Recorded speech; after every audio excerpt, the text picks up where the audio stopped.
Hello everyone, welcome to easy semester YouTube channel. तो आज हम देखेंगे डायनामिक मेमोरी एलोकेशन। तो डायनामिक मेमोरी एलोकेशन होता क्या है कि DMA is the process of allocating memory at the run time rather than compile time. तो इसमें हम क्या करते हैं कि कंपाइल टाइम में मेमोरी एलोकेट ना करके रन टाइम में करते हैं, क्योंकि it allow program to request use and release memory as needed, making them flexible to efficient. अब अगर हम कंपाइल टाइम में कोई मेमोरी एलोकेट कर देंगे तो उसको हम चेंज नहीं कर पाएंगे, लेकिन रन टाइम में मेमोरी एलोकेट करने से क्या होगा, जिस प्रोग्राम को जितना मेमोरी चाहिए वो उतना यूज कर सकता है। ठीक है, तो इसमें फ्लेक्सिबिलिटी बढ़ जाता है कोड का। ठीक है, तो dynamic memory is taken from the heap area of the run time environment. मतलब हीप मेमोरी है, ये यूज होता है डायनेमिक मेमोरी में। ठीक है, ये यूज क्यों होता है कि in any programs the amount of memory record can not be known. मतलब कि कंपाइल टाइम में हम नहीं पता कर सकते हैं कि इस प्रोग्राम को रन होने में कितना मेमोरी लग सकता है, इसलिए हमको डायनेमिक मेमोरी एलोकेशन को जरूरत होता है।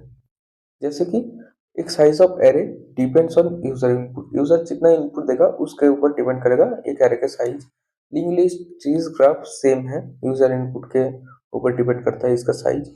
ऑब्जेक्ट्स जो होता है न्यू और मेलक से जो हम ऑब्जेक्ट क्रिएट करते हैं, ये क्या होता है कि इसका साइज हम कंपाइल टाइम में बता नहीं सकते। इसके लिए क्या चाहिए, डायनामिक मेमोरी एलोकेशन। ठीक है, static and stack allocation can not support such cases. ये सब जो केस है ये स्टैटिक और स्टैक एलोकेशन में नहीं हो सकता, तो इसलिए हमारा हीप एलोकेशन रिकॉर्ड है। आई होप इतना जो था डायनामिक मेमोरी एलोकेशन के बारे में, ये आपको समझ में आया होगा कि क्या होता है, क्यों होता है। इसके बाद जो हम आएंगे, इसका तीन तरह से होता है। एक होता है फास्ट फिट, बेस्ट फिट और वर्स्ट फिट। अब हीप जो मेमोरी है उसमें कुछ ब्लॉक्स रहता है, ठीक है, फिक्स साइज का।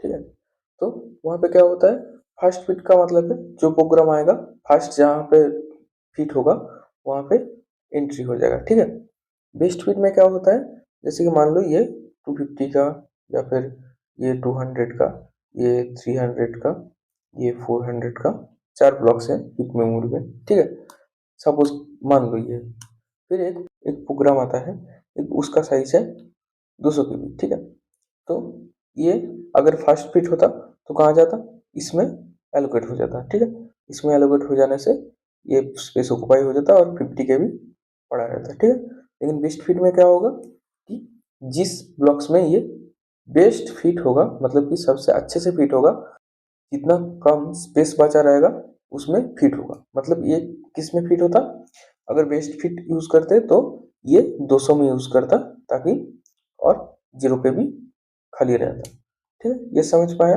कि फास्ट फिट में क्या होगा, जितने सारे ब्लॉक्स है उसमें एक के बाद एक चेक करेगा, जिसमें फिट हो जाएगा उसमें एलोकेट हो जाएगा। ठीक है, और बेस्ट फिट में क्या होगा, जितने सारे ब्लॉक्स है सारे ब्लॉक्स चेक होंगे, जिसमें सबसे अच्छे से फिट होगा उसमें इसको एलोकेट किया जाएगा।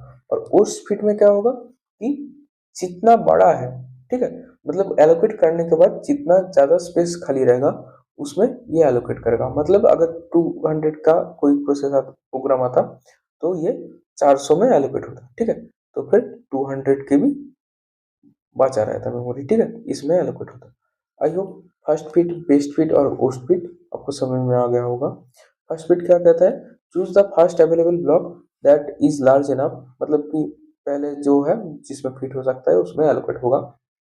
ये क्या है, फास्ट है बट कॉजेज फ्रेगमेंटेशन। फ्रेगमेंटेशन का मतलब क्या है कि जो खाली स्पेस रहेगा ऐसा हो जाएगा कि उसको उसमें हम कभी कभी कोई प्रोसेस और प्रोग्राम नहीं एलोकेट कर पाएंगे, तो इसको हम फ्रेगमेंटेशन, तो वो जगह जो है खाली रह जाएगा।